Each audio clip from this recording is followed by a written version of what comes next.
Rising refugee numbers in East Africa continues to be a concern.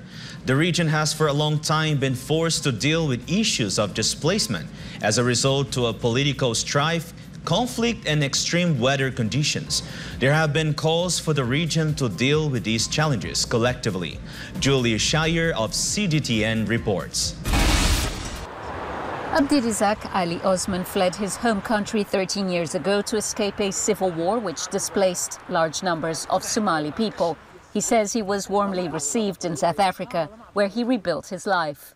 South Africa has accepted most of the migrants who came into this country, no matter where they come from, whether they are from Africa or Asia. There are a large number of communities from Ethiopia, Somalia, Bengali, Pakistanis who are currently actually doing businesses in and around main areas that informal market. Osman would love to return home one day, but the East Africa region remains troubled. Migrants from Africa, or maybe, or let's say East Africa, or maybe the Great Lake region, all of them are trying to find an alternative place to find a better life. And recently, that migration was also compounded by famine, drought, economic difficulties, and, lack of securities. But those are the other factors that contribute to that.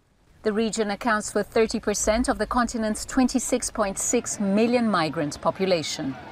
Economic migrants and refugees make up 3/4 of those on the move, which has risen considerably this year due to the conflict in Sudan. And so the flow of migrants across borders and internally, the numbers are going up by the day. You find that they are moving to neighboring countries which are already struggling with the internal issues in terms of unemployment, high rate of unemployment.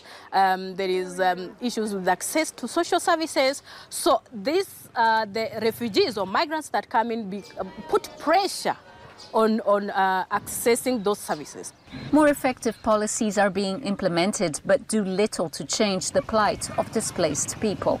It's high time that governments, especially in the East Africa, stop looking at refugees as visitors rather than a resource. We have Somalis and Sudanese who have been in Kenya for decades.